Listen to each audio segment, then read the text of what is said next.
আমি খুবই ভাগ্যবান। সেদিন আমার বেঁচে থাকার কথা ছিল। আচ্ছা। মৃত্যু থেকে অনেক কাছে ছিলাম। আচ্ছা। আমি আমারই সংসদ এলাকায় আমার নিজের বাসাকে এড়িয়ে পার্শ্ববর্তী আর একটা বাসায় আশ্রয় নিয়েছিলাম। বেশ। তখন চার দিক থেকে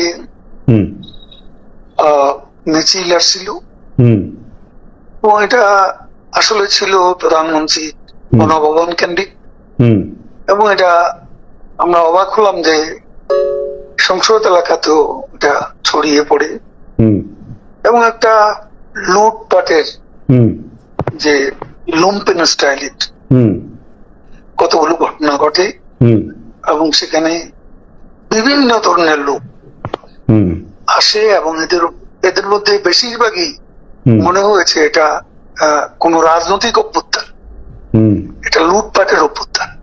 না, একটা কথা জিজ্ঞাসা করি, সে তো আমরা তখন সেটা দেখলাম এবং মাননীয় প্রধানমন্ত্রীকেও যে বাসাতে ছিলাম তারা সে বাসাতেও হামলা করে। আচ্ছা। তারা জানতো না যে সেখানে আমি আছি। আচ্ছা। আমার বাসা তারা লুটপাট করেছে, কিন্তু যে বাসায় আমি গিয়ে আশ্রয় নিলাম সেখানে তারা হামলা করবে এটা আমি ভাবতাম। কিন্তু সেখানেও দেখলাম যে অনেক লোকজন ঢুকে পড়ে এবং তারা ভাঙচুর লুটপাট করতে থাকে। আমি আমার স্ত্রী সহ আমরা বাথরুমে ঢুকিয়ে যাই, অনেকক্ষণ ছিলাম, প্রায় 5 ঘন্টা।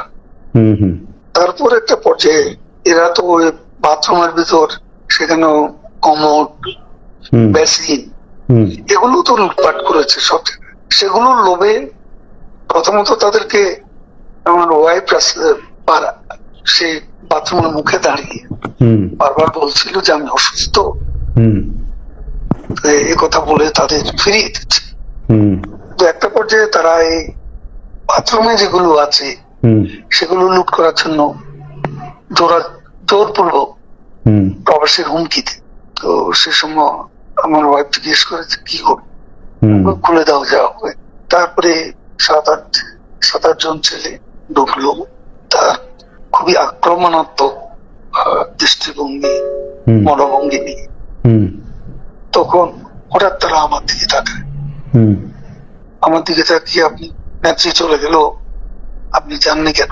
আমি কিছু বলছিলাম। তারপর এই ছেলেদের মধ্যে কি ভাবের উদয় হয়েছে জানি না, তারা আমাকে বলে আপনার ছবি তুলবো।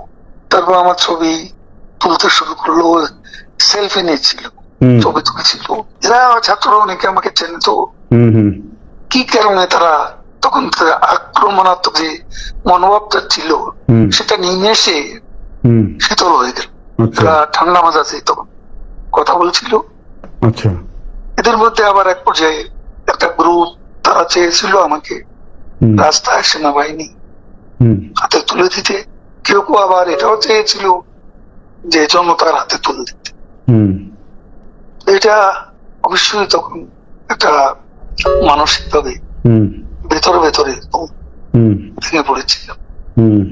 এরপর এরা এদের একটা শার্ট, এদের ওই ব্যাজ, লাল পতাকা শোভিত ব্যাজ লাগিয়ে আবার কালো একটা মুখে একটা মাস্ক দিয়ে আমাকে হাঁটতে হাঁটতে সংসদ এলাকা থেকে বড় রাস্তা গণভবন অভিমুখী রাস্তা ওখানে নিয়ে যায়।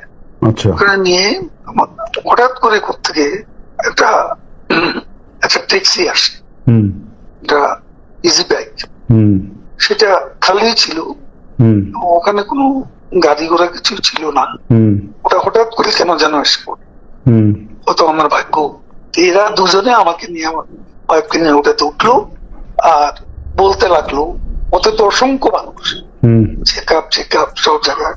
এরা বলতে লাগলো যে আমাদের চাচা চাচি অসুস্থ, হাসপাতালে নিচ্ছি, ডিস্টার্ব করবে না। এই করে করে নিয়ে গেল একটা অনেক দূরে একটা জায়গায়। তো এটা হলো ভাবতেও পারেনি ওরা যখন বাথরুমে ঢুকলো যে বেঁচে থাক, সে বেঁচে থাকাটাই